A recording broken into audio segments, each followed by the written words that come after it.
Hey, it is your buddy Peace and Harmony with you here today.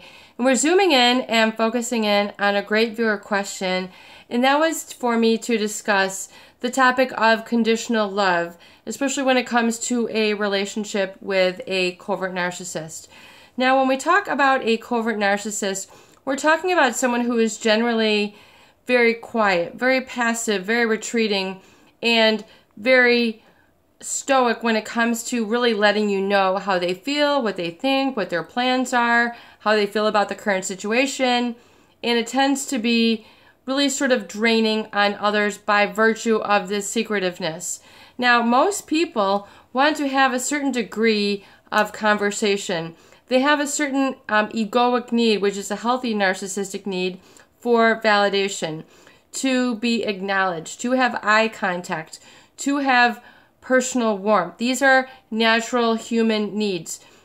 Yet the covert narcissist is very withholding of this type of expression. In fact, they can be very poor communicators, very strong and silent types.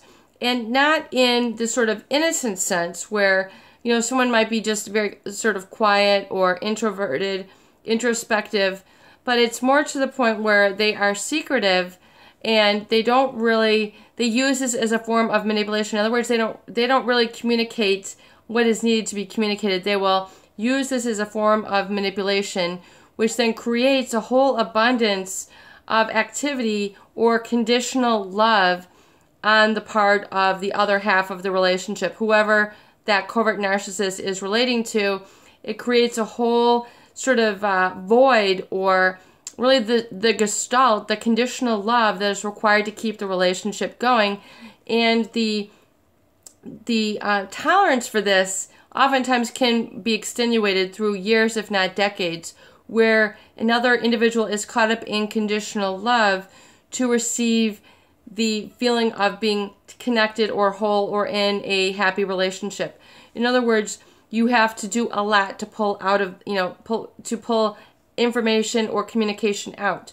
You'll find that these people are needing very conditional love, meaning your acknowledgement or your communication is based on only specific things that you do to get their attention or to win their approval or to get, any sort of words out of them or decisions out of them, leadership out of them.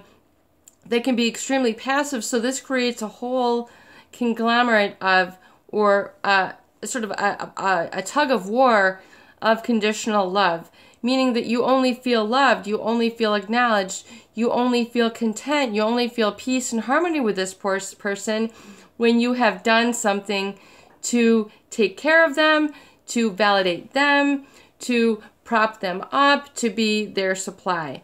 And otherwise, there's always the covert narcissist. It's the feeling that their self-importance, which is part of the love bombing, is that I am important and I have this certain quality about me, which oftentimes it is something that you feel, but something that you don't always know. In other words, you're attracted to this person for what it is that they don't have oftentimes versus what it is that they have. In other words, you just maybe were attracted in the beginning because of a very strong kind of under the radar type, which wasn't always like looking for attention. And then you could be your happy showboaty self, or, maybe you're a person with a lot of energy, a doer, a busy bee, and you don't need to hear anybody. You just keep going. But eventually, the shell becomes too much to take care of with a covert narcissist, meaning that your love becomes, you don't feel it internally. You don't feel that you have been loved. You feel like there's always something missing.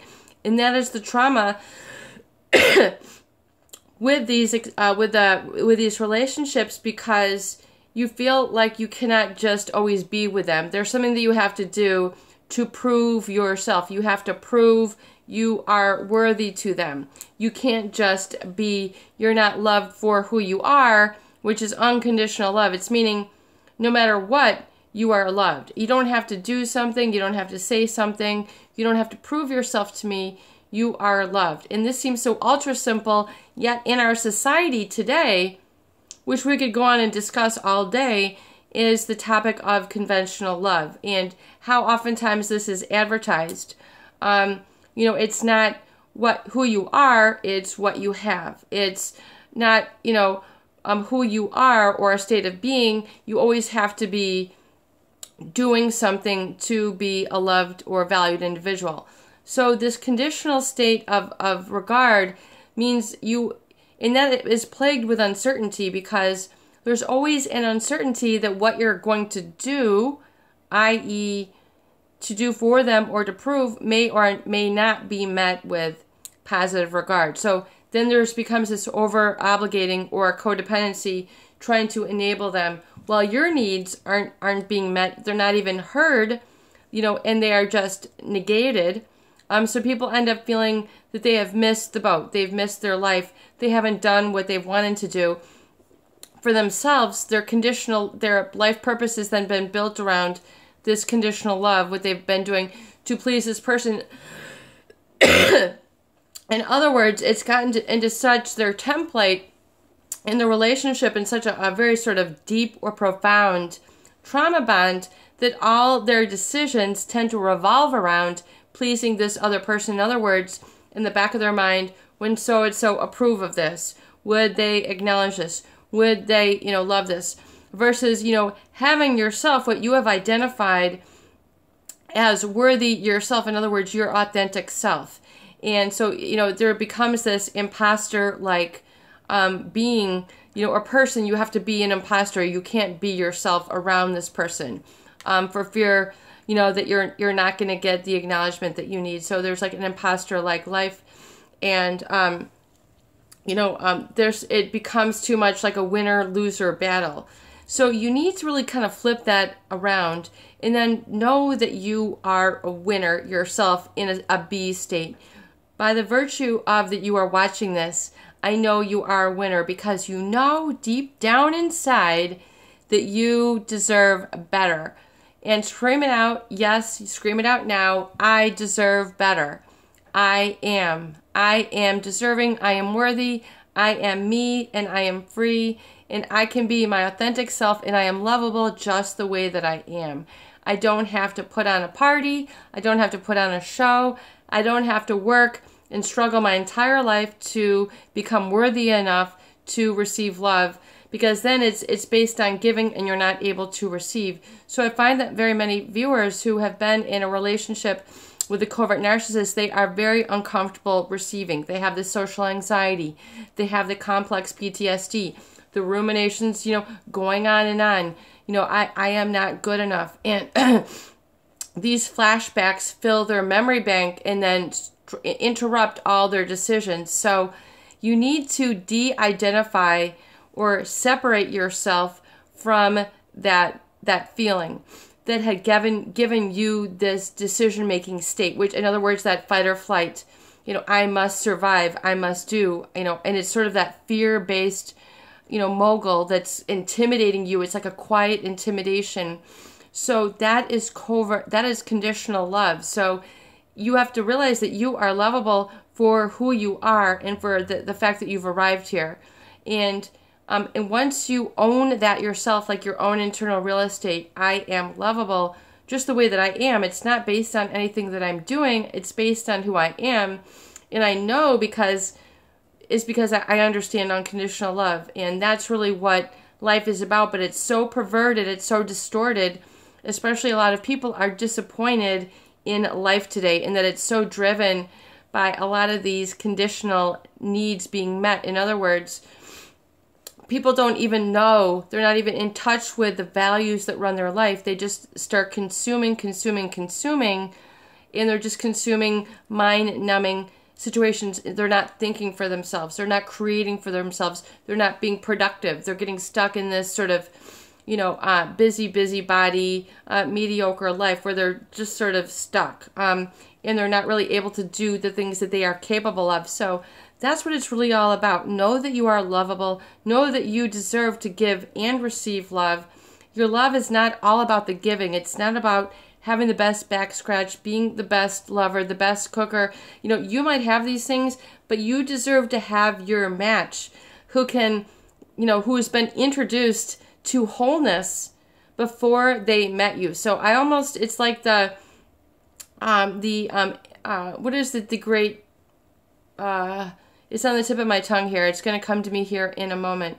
But Maya Angelou, she always said, I want my mate to be attracted to Jesus before they're attracted to me. In other words, they need to pass through some sort of alchemy or pass through some sort of divine intervention before they've met me. So the divine has introduced them to me rather than the lowly me, the conditional me has been introduced to them. In other words, they've gone through the holy christening. They've gone through the blessing of the Holy Ghost. They've been anointed. They are whole and they're like a crystalline being. They can give and receive, and it's not this out of balance, out of whack conditional relationship, oftentimes that is perpetuated by a covert narcissist. And the trauma is that people are more than happy to give to the covert narcissist, but it's very difficult for them to receive. In other words, it's not the law of reciprocity. It's all one giving, and I can give enough for the both of us is sort of these hero approaches to a relationship with a covert narcissist. And that is not healthy, because when the rubber meets the road, are you really getting your needs met? Do you have somebody there to take care of you? Do you have somebody who loves you unconditionally? Do you have your needs heard and vocalized? And have you been able to shed the shame? Have you been able to shed the fact that I'm a human, I'm not a human doing, I'm a human being? Are you able to enter into that space where you don't feel traumatized into a relationship, and that trauma is pushing your relationship, but something more divine is guiding your relationship? Something more of a blessing is guiding your relationship. Something more like gratitude and something, greater than what you know. The infinite intelligence is guiding your relationship versus a trauma, a need to be approved of, a need for, that I have to do something, that I can't be enough just for who I am. I need to have there's something that needs to be set up, this perfectionist model that is perpetuated through a covert narcissist relationship. You never feel good enough, so they attract those perfectionists, those really ultra pure perfectionists. They are like the diamond cutters, the way that they slice butter. It is impeccable. The perfect butter slat measured out. Whoa-wee. That is good training with a covert narcissist. They will attract the perfectionists, but you have to be ultra perfect to really get along. And unless you don't want to be caught up in the conventional, conditioned love, then I invite you to